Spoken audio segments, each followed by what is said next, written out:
Hi guys, അപ്പം നമ്മുടെ ഇന്നത്തെ റെസിപ്പിയാണ് പപ്പടത്തോരൻ.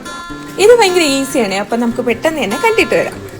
നമുക്ക് ആദ്യമേ തന്നെ ഒരു മിക്സിയുടെ ജാർ എടുത്ത് ഒരു 1/4 കപ്പ് തേങ്ങ ഇട്ട് കൊടുക്കാം. എന്നിട്ട് അതിലോട്ട് ഒരു 4-5 വെളുത്തുള്ളിയും 1/2 ടീസ്പൂണോളം മഞ്ഞൾപ്പൊടിയും 1 ടീസ്പൂണോളം മുളക് പൊടിയും പിന്നെ ഒരു 1/2 ടീസ്പൂണോളം ജീരകവും കൂടെ ഇട്ട് കൊടുക്കാം.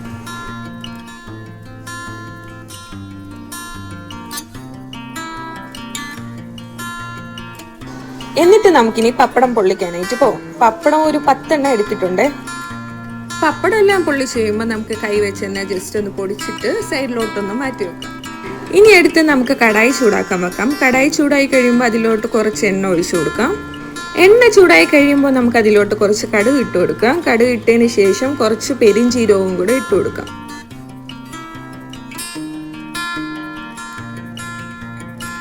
എന്നിട്ട് നമുക്ക് അതിലോട്ട് കുറച്ച് മുളകും കറിവേപ്പിലയും കൂടെ ഇട്ട് കൊടുക്കാം.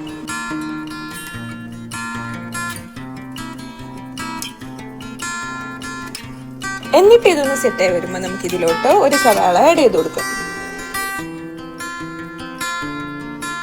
ഉള്ളി പെട്ടെന്ന് കുക്കായി വരാൻ നമുക്ക് ഇതിലോട്ട് കുറച്ച് ഉപ്പും കൂടെ ആഡ് ചെയ്ത് കൊടുക്കാം. അങ്ങനെ നമ്മുടെ ഉള്ളി ഗോൾഡൻ ബ്രൗൺ ആയിട്ടുണ്ട്. ഇനി നമുക്ക് അതിലോട്ട് നേരത്തെ അരച്ചു വെച്ച ആ മിക്സ് ഇട്ട് കൊടുക്കാം. എന്നിട്ട് നമുക്ക് പച്ചമണം മാറുന്നവരെ സോട്ട് ചെയ്ത് കൊടുക്കാം. സോട്ട് ചെയ്തതിന് ശേഷം നമുക്ക് അതിലോട്ട് പൊടിച്ച പപ്പടവും കൂടെ ഇട്ട് കൊടുക്കാം.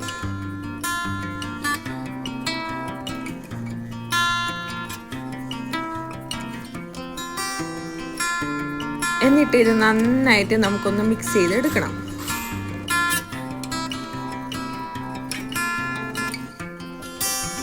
നന്നായിട്ടൊന്ന് മിക്സായി കഴിയുമ്പോൾ അതിലോട്ട് ഇച്ചിരി വെള്ളം കൂടെ തളിച്ചെടുക്കണം. ഒരു നല്ലൊരു കൺസിസ്റ്റൻസി കിട്ടാൻ വേണ്ടിയിട്ടാണ്.